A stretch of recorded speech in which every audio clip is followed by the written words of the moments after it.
جنگ کے شروع میں بھی 80 روپے لیٹر آن بوتھ فیولز آپ کی لیوی تھی, آج بھی ہم نے اس کے اوپر رکھی ہے. تو کوئی یہ جو میڈیا کے اندر ایک شاید سنسنی یا ہمارے مخالفین اس ایشو کو بھی سیاست کی نظر میں لانا چاہتے ہیں, وہ کہہ رہے ہیں کہ اس پہ کوئی ٹیکسیشن بڑھائی ہے, تو قطعاً ایسا نہیں ہے.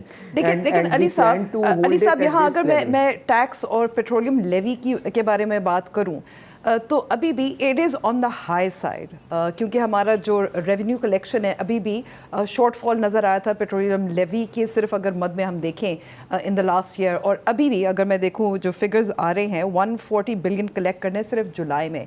اس کا مطلب ہے کہ پیٹرولیم لیوی جب تک ہم یہ ٹیکس کلیکٹ نہیں کر پاتے پھر بھی آپ لوگ ہائی سائڈ پہ رکھیں گے؟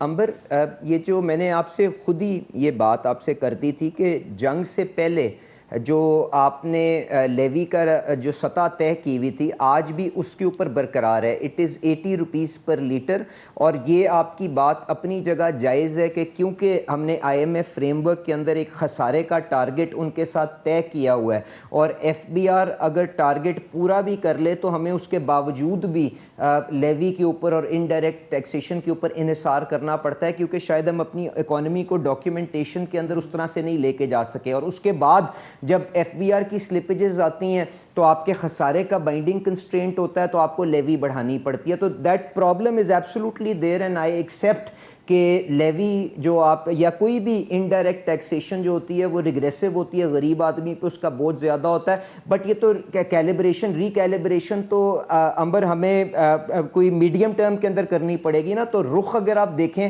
تو شہباز شریف صاحب نے جتنا FBR کی ریفارمز کے اوپر اور ڈیجیٹائزیشن کے اوپر ایفرٹ کیا تو آپ کی ٹیکس ٹو GDP نمبر تو امپروو کر رہا ہے, but that problem is there. Now coming to the target جو اگلے فائنینشیل ایئر کا آپ بات کر رہی ہیں جس کے اندر 1700 ارب روپے رکھا ہوا ہے.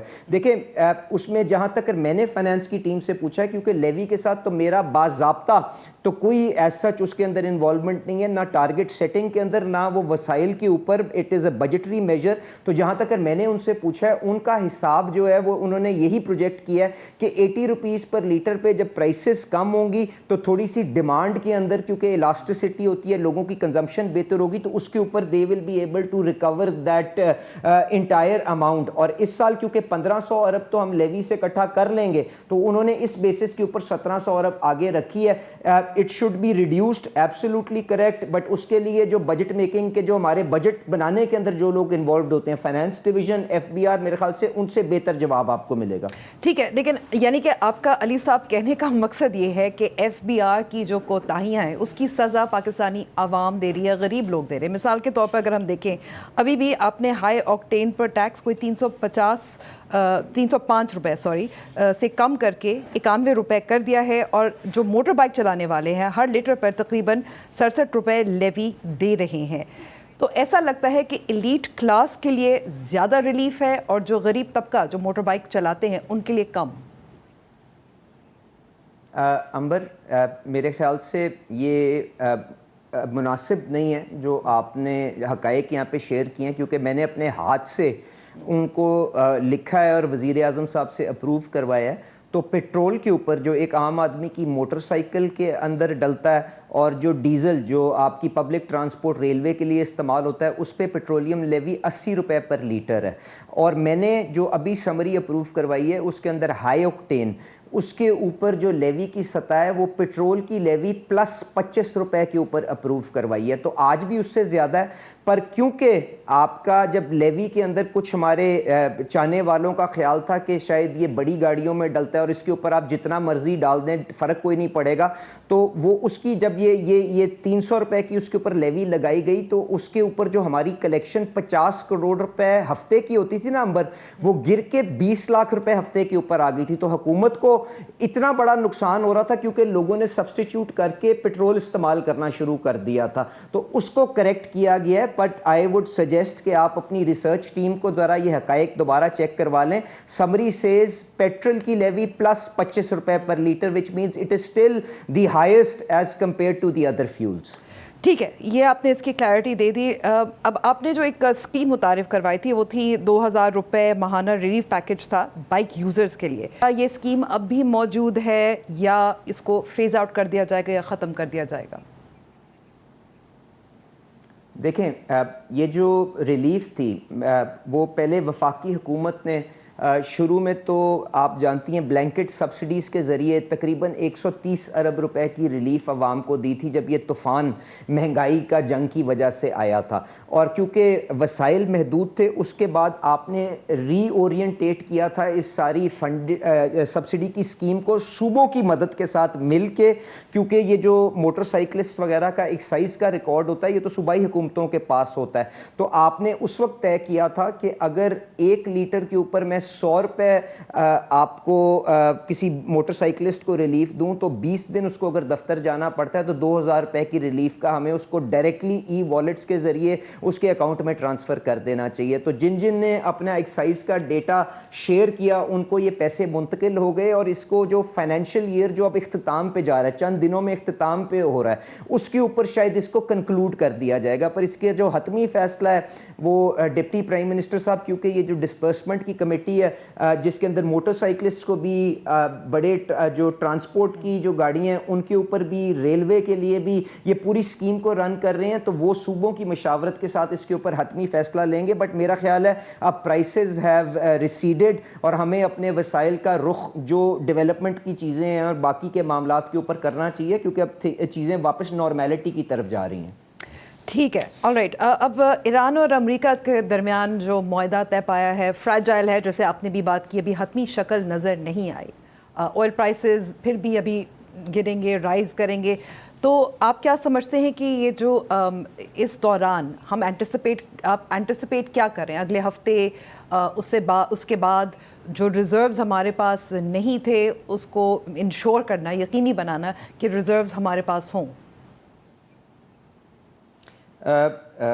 امبر، جو میں نے آپ سے جس طرح سے پہلے کہا کہ لبنان کے اندر جو صورتحال بنی اس کی وجہ سے شاید دوبارہ تھوڑا سا تنازع شدت پکڑ رہا تھا، اس کی وجہ سے جمعے کو پرائسز آلریڈی اپورڈ ڈائریکشن کے اندر انہوں نے موو کیا تھا، اگر آپ انٹرنیشنل پلیٹس کا، کروڈ کا اور ریفائنڈ پروڈکٹس کا دیکھیں.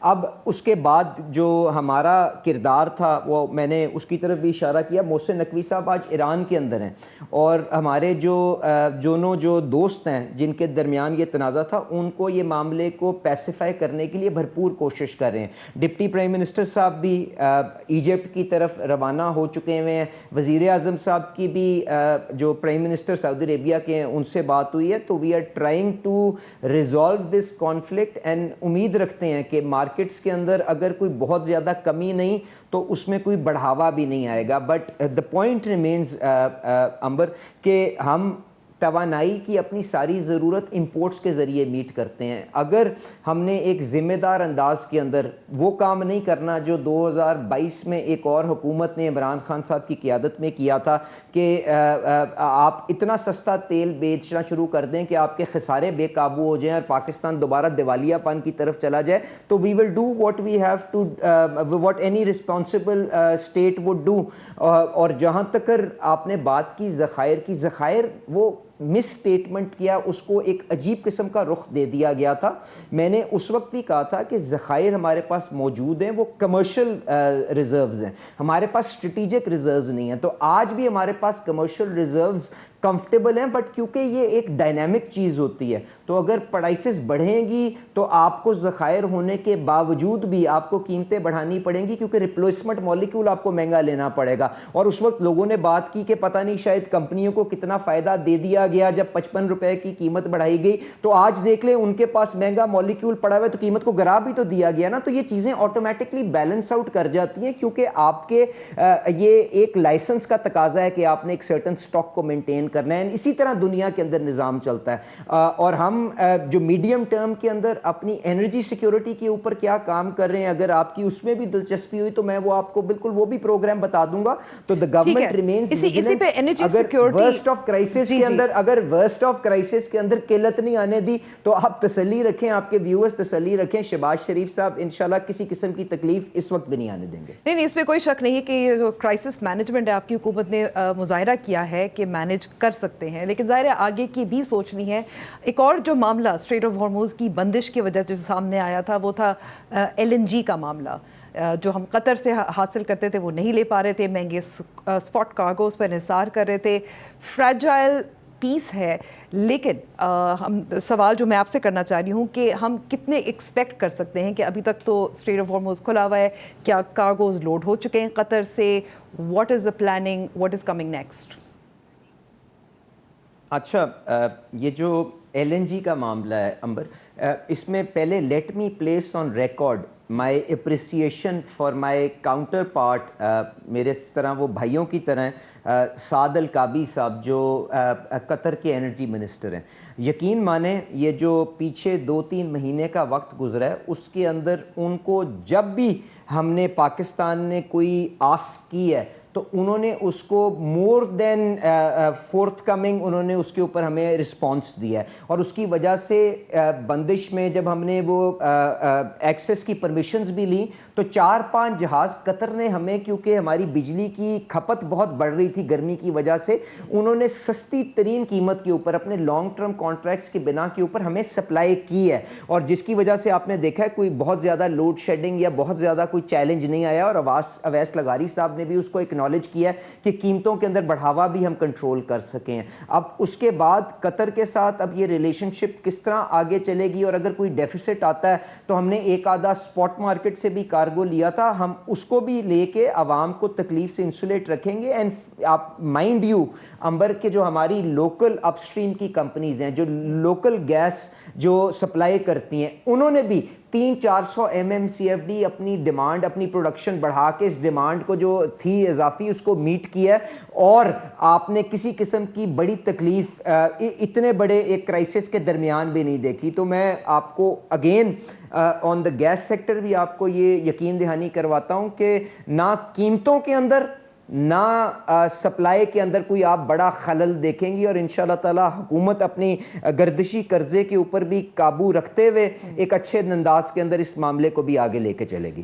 لیکن علی صاحب, کیا ڈسپیچ ہو گیا ہے قطر سے؟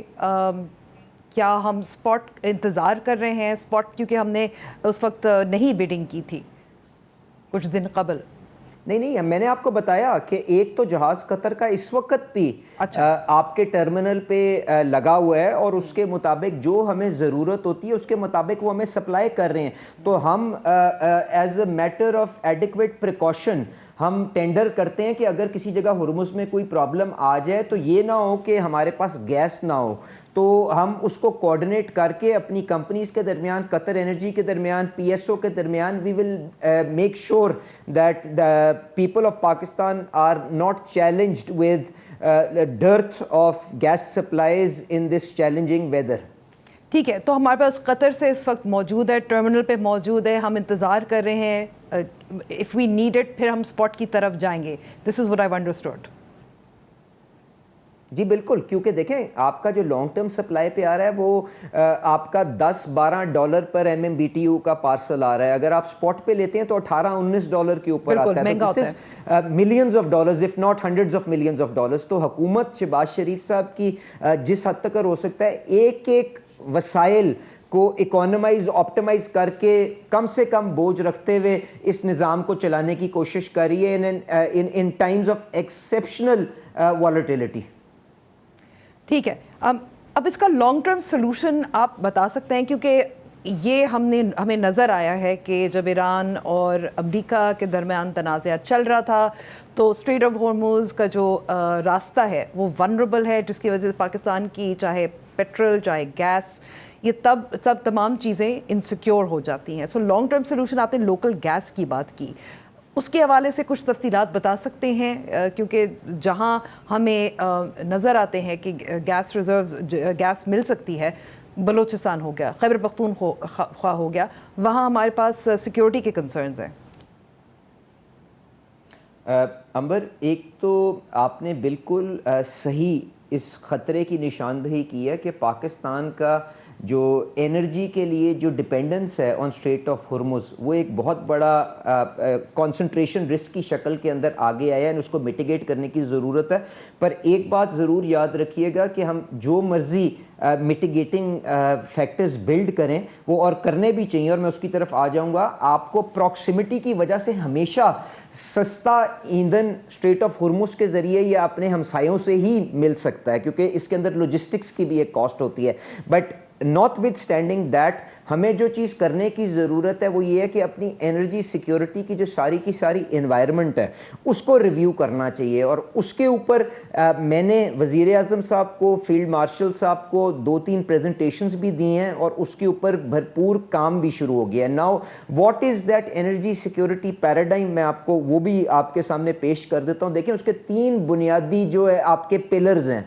پہلا یہ ہے کہ کیا حکومت اپنا خام تیل کا ذخیرہ بلڈ کرنا چاہتی ہے اور رکھنے کی کیا گورننس رجیم لا سکتی ہے، اور اس کے لیے کیا وسائل اس کو چاہیے ہوں گے. کیونکہ 70 سال تک تو آپ نے 70 سال میں تو نہیں کیا، کیونکہ اربوں ڈالر اس کے لیے ریکوائرڈ ہوتے ہیں. میں آپ کو مثال دیتا ہوں، اگر آپ کو اپنی ریفائنریوں کے لیے 1 مہینے کا خام تیل ذخیرہ کرنا ہے تو اس تیل کی قیمت ہی $500 ملین بن جاتی ہے. اس کے بعد جو انفراسٹرکچر کی کاسٹ ہے وہ $200-300 ملین ہے. تو وہ آپ نے کرنا ہے کہ نہیں کرنا، یا کس طرح سے فیزڈ انداز میں کرنا ہے، اس کے اوپر ایک انٹرنیشنل سٹڈی کو کمیشن کر دیا گیا ہے. اس کے اراؤنڈ کیا گورننس ہوگی، کس پروڈکٹ میں رکھنا ہے، انڈر گراؤنڈ رکھنا ہے، اوور گراؤنڈ رکھنا ہے، کون سی اتھارٹی بنانی ہے، کیا رسکس ہوں گے، کیا گورننس ہوگی، وہ پوری کی پوری رپورٹ کمیشن ہوگی. اور ایک ایجوکیٹڈ انداز کے اندر 1 جولائی کو جب یہ کمیشن ہوتی ہے تو ہم لیڈرشپ کے آگے رکھیں گے کہ جی اس کو کس طرح سے آگے لے کے چلنا ہے. But that does not mean کہ ہم میٹیگیٹ کرنے کے لیے اس خطرے کو اور کچھ نہیں کریں. There is the second pillar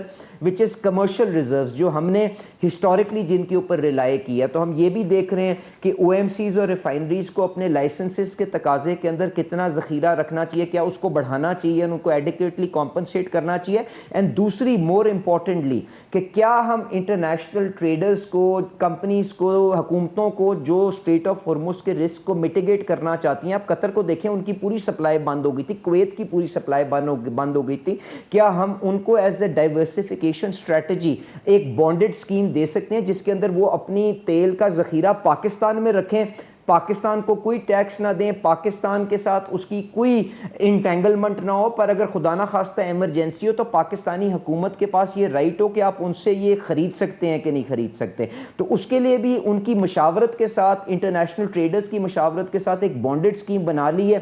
اس کا ڈرافٹ کابینہ میں گیا ہوا ہے. اگلے 5-7 دن کے اندر اس کا اپروول جب ہم لے لیں گے تو اس کے بعد ان کو انکریج کریں گے آپ اپنا ذخیرہ ہمارے پاس یہاں پہ رکھیں. تو that will be another layer of energy security that we will add.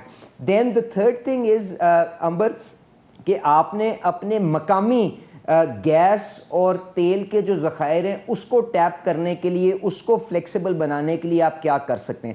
تو اس کے اندر 3-4 چیزیں ہم بنیادی کریں اور وہ بھی میں 1 منٹ میں آپ کو بتا دیتا ہوں. ایک تو یہ ہے کہ آپ کی جو اپ اسٹریم کمپنی ہیں جنہوں نے جا کے یہ سارے کے ساری جو ایکسپلوریشن کرنی ہوتی ہے، ان کا تقریباً 1800 ارب روپے کا ایک لیگیسی لائبلٹی ہمارے پاس چل رہی ہے جس کو آپ گردشی قرضہ کہتے ہیں.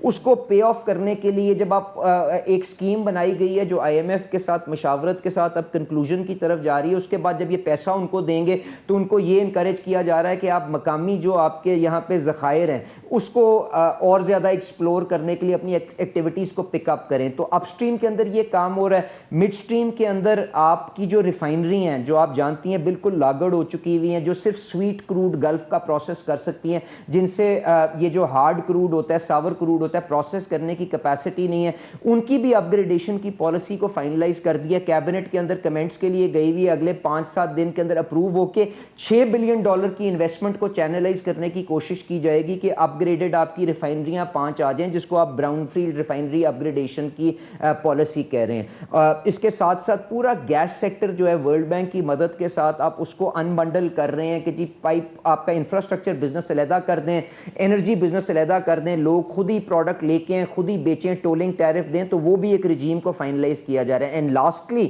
جو ڈاؤن اسٹریم کے اندر آپ کی جو او ایم سیز ہیں، کیا ضرورت ہے پاکستان کو 40 OMCs کی جس کے اندر یہ سمگلڈ پروڈکٹ بکتی ہے، جس کا نہ کوئی ڈیجیٹائزیشن ہے، نہ کوئی حساب ہے، نہ کوئی پتہ ہے کہ جی وہ کیا پروڈکٹ بیچ رہی ہیں. تو اس کے اندر بھی کنسولیڈیشن کو پش کیا جائے گا. تو ان 3-4 پلرز کے اوپر جب آپ کلیکٹیولی جب آگے لے کے چلیں گی تو آپ پاکستان کی انرجی سیکیورٹی کو امپروو کر سکیں گی.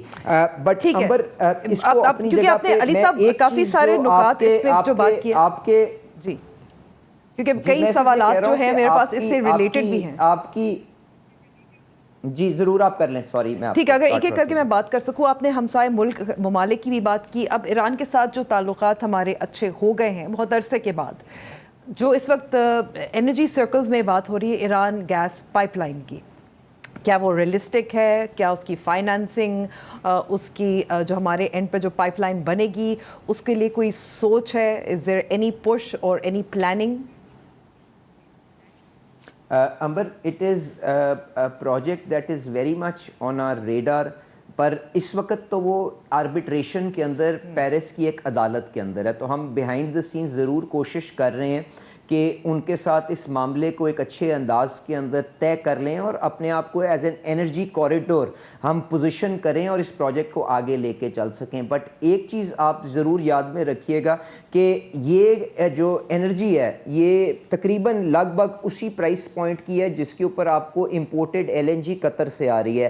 پر ایک جو فرق ہے وہ یہ ہے کہ قطر اور LNG کے لیے آپ نے انفراسٹرکچر بلڈ کر لیا ہوا ہے. اس کے لیے آپ کو تافتان سے جہاں پہ یہ پائپ لائن انٹر ہوگی بلینز آف ڈالرز لگا کے مڈ کنٹری تک پائپ لائن کو ڈالنا پڑے گا. اور اس کے بعد آپ اس کو چائنا لے کے جاتے ہیں یا آپ انڈیا لے کے جاتے ہیں اور کس طرح سے اس کو لیوریج کر سکتے ہیں، دیٹ ول کم سبسیکوینٹلی.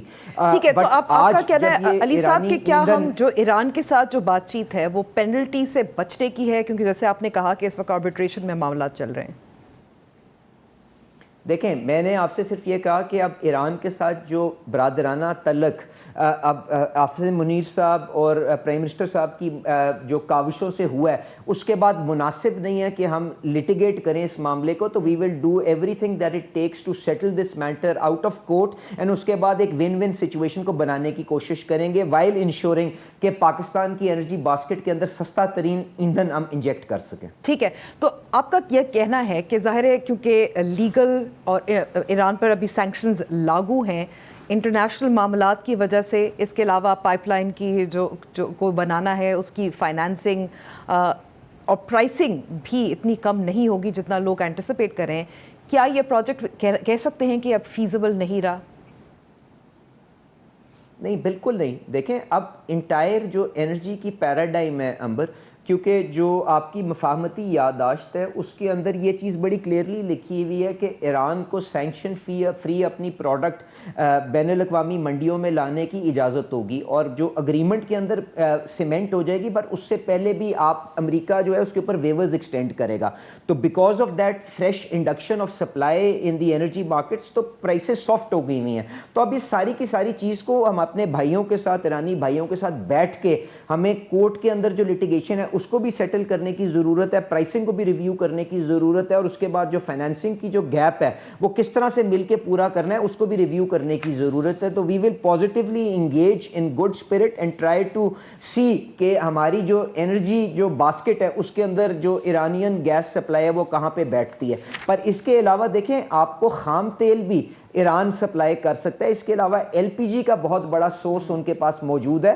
تو it will be a measured and calibrated approach that we will take and انشاءاللہ تعالیٰ جو پاکستان کے حق میں بہتر ہوگا اس کو انڈکٹ کرنے کی کوشش کریں گے. ٹھیک ہے. کیونکہ آپ نے بات کی اس وقت بہت رپورٹنگ ہو چکی ہے کہ ظاہر ایران سے تیل سمگل بھی ہوتا ہے. حال ہی میں BBC اردو کی بھی رپورٹ آئی تھی. اب تھوڑا سا جو آئل کمپنیز ایڈوائزری کاؤنسل کا ڈیٹا ہے یہ میرا نہیں ہے، یہ بتاتا ہے کہ ہمارے ویسٹرن بارڈر سے روزانہ 5,000 سے 8,000 میٹرک ٹن سمگل ہو کر آتا ہے ڈیزل، اور اس سے تقریباً 1 کروڑ لیٹر روزانہ بنتا ہے. اور اسمگلنگ کی وجہ سے حکومت کو روزانہ 70 کروڑ روپے اور سالانہ 250 سے 350 بلین روپے کا بھاری نقصان اٹھانا پڑتا ہے. تو اس کو کنٹرول کرنے کے لیے بار بار وزیر اعظم صاحب نے بھی بات کی ہے، کوشش کی گئی ہے، لیکن یہ رکی نہیں ہے. تو اس پر کیا آپ کہیں گے؟ کیا اقدامات مزید کرنے ضروری ہیں؟ امبر یہ بالکل ایک ریئل چیلنج ہے، اور اس کے اوپر جو کائنیٹک ایکشن کے ذریعے یا جو بارڈر سیکیورٹی کے ذریعے یا بارڈر فورسز کے ذریعے تو اپنی جگہ کوشش ہو رہی ہے، پر میں آپ سے دو چیزیں آپ کو ضرور آپ کے گوشت گزار کر دوں۔ ایک تو یہ ہے کہ ایران کے اندر ریفائنڈ پروڈکٹ بھی خود بھی ایران امپورٹ کر رہا ہے، کیونکہ ان کے پاس شاید ریفائننگ کی اس طرح سے کیپیسٹی نہیں ہے، تو تھوڑا سا پریشر ادھر بھی ہوگا جو آپ دیکھیں گی سپلائی کو یا اس چیلنج کو کم کرے گا۔ دوسری بات یہ ہے کہ اس کا جو مستقل حل ہے امبر، وہ یہ ہے کہ آپ اپنی جو آئل چین ہے جس کے اندر میں نے او ایم سیز کی کنسولیڈیشن کی بات بھی کی، آپ اس کو ڈیجیٹائزیشن کی طرف لے کے جائیں، اور every molecule that you get at the inlet level یا انپٹ کے لیول کے اوپر وہ دیکھیں لیگل سورسز سے تو آپ کے پاس یا ریفائنری سے آ سکتا ہے یا امپورٹ سے آ سکتا ہے، اور آؤٹ پٹ لیول کے اوپر کہ آپ کے پیٹرول پمپ کے ڈسپینسنگ سے کتنے مولیکیولز وہاں پہ ڈسپینس ہو رہے ہیں، اگر آپ ان کو ریکنسائل کر لیں اور جو بھی ان ایکسپلینڈ ہوگی اس کے اوپر پینل کانسیکوینسز لیں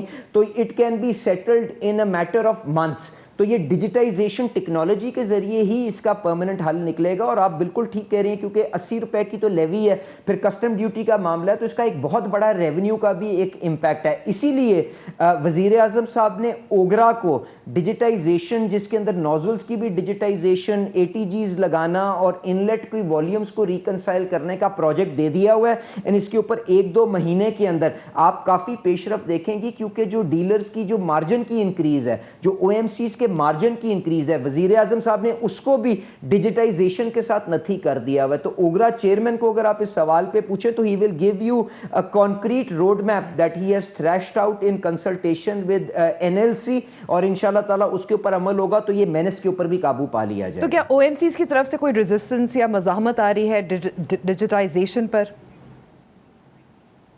دیکھیں، میں I don't want to unnecessarily complicate the situation، but obviously جب آپ ٹیکنالوجی کو اپ گریڈ کریں گے، ڈیجیٹل نوزلز لگوائیں گے، مینول ختم کریں گے، اے ٹی جیز لگائیں گے، تو اس کی ایک کاسٹ ہے۔ As long as they are adequately rewarded تو ان کو کوئی اعتراض نہیں ہونا چاہیے اگر انہوں نے یہ چوری کا کام نہیں کرنا۔ تو we are working with them, جتنی دیر تک یہ میرے پاس ذمہ داری تھی کہ ڈیجیٹائزیشن کی چین کو آپ نے دیکھنا ہے، تو میں نے تو ان کے ساتھ ایک ایمیکیبلی ایک روڈ میپ بنا لیا تھا جس کے اندر ایک فیزڈ انداز کے اندر ہم یہ کرنے لگے تھے، پر پھر یہ کرائسس آ گیا، پھر وہ این سی ایم سی بن گئی، ایم سی ایم سی نے یہ پھر اب ذمہ داری اوگرا کو دے دی ہے، جو بنیادی طور پہ اسی کی ذمہ داری ہے کیونکہ ریگولیٹر تو وہ ہے۔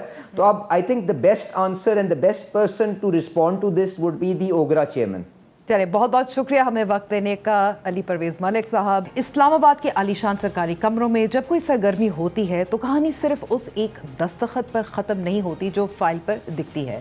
اسلام آباد میمورینڈم آف انڈرسٹینڈنگ پر وزیر اعظم شہباز شریف کے دستخط تو ہیں، لیکن اس کہانی کے پیچھے جو اصلی فورس ملٹیپلائی ہیں وہ ہیں فیلڈ مارشل عاصم منیر، اور ظاہر ہے دنیا بھر کے ڈپلومیٹک حلقوں میں اس پر واہ واہ ہوئی، سوائے اسرائیل اور انڈیا کے جو خطے میں پاکستان کے بڑھتے اثر سے خوش نہیں ہیں۔ لیکن سوال یہ ہے کہ کیا ہم صرف تعریفوں سے اپنی قومی تجارت اور ملکی معیشت چلا سکتے ہیں؟ اب وقت آ گیا ہے کہ اس گلوبل انفلوئنس اور ڈپلومیٹک کامیابی کو ریئل اکنامک گین یعنی معاشی فائدے میں تبدیل کیا جائے۔ کیا اسلام آباد میں یہ سوچ پائی جا رہی ہے؟ کیونکہ ہماری انڈسٹری اور عام شہری اس وقت انرجی کاسٹ یعنی کہ بجلی کے بلوں اور گیس کی بدترین لوڈ شیڈنگ کے بوجھ تلے سسک رہے ہیں۔ فیکٹری مالک سے لے کر عام گھر چلانے والے تک سب کا صرف ایک ہی رونا ہے، بجلی کا بل کیسے دیں گے، یا بجلی کب آئے گی، یا پھر گیس کب آئے گی۔ اس معاشی دلدل سے نکلنے کا ایک راستہ ہمارے سامنے سالوں سے موجود تھا، اور ہر بار امید بندھی اور پھر بکھر گئی۔ ہم بات کر رہے ہیں Iran Pakistan gas pipeline کی۔ چلیے اس کی درد بھری ٹائم لائن پر ایک نظر ڈالتے ہیں۔ یہ کوئی نیا خواب نہیں ہے، بلکہ یہ پروجیکٹ پہلے کنسیو ہوا تھا 1950s میں، لیکن اس کی اصل شکل 1994 میں Iran Pakistan India pipe line کے طور پر پرپوز کی گئی تھی، جب شہید محترمہ بے نظیر بھٹو وزیر اعظم تھیں۔ اور ہاں، اس وقت انڈیا بھی اس پروجیکٹ میں شامل تھا، ویسے وہ وقت بھی عجیب لگتا ہے اب۔ تو 2008 اور 2009 میں انڈیا نے یو ایس کے ساتھ سول نیوکلیئر ڈیل سائن کی، اور پھر یو ایس سینکشنز کے ڈر سے پرائسنگ اور سیکیورٹی کنسرنز کا بہانہ بنا کر رسمی طور پر اس پروجیکٹ سے بیک آؤٹ کر لیا۔ اس سب کے باوجود فوائد کو مد نظر رکھتے ہوئے پاکستان پرسسٹڈ۔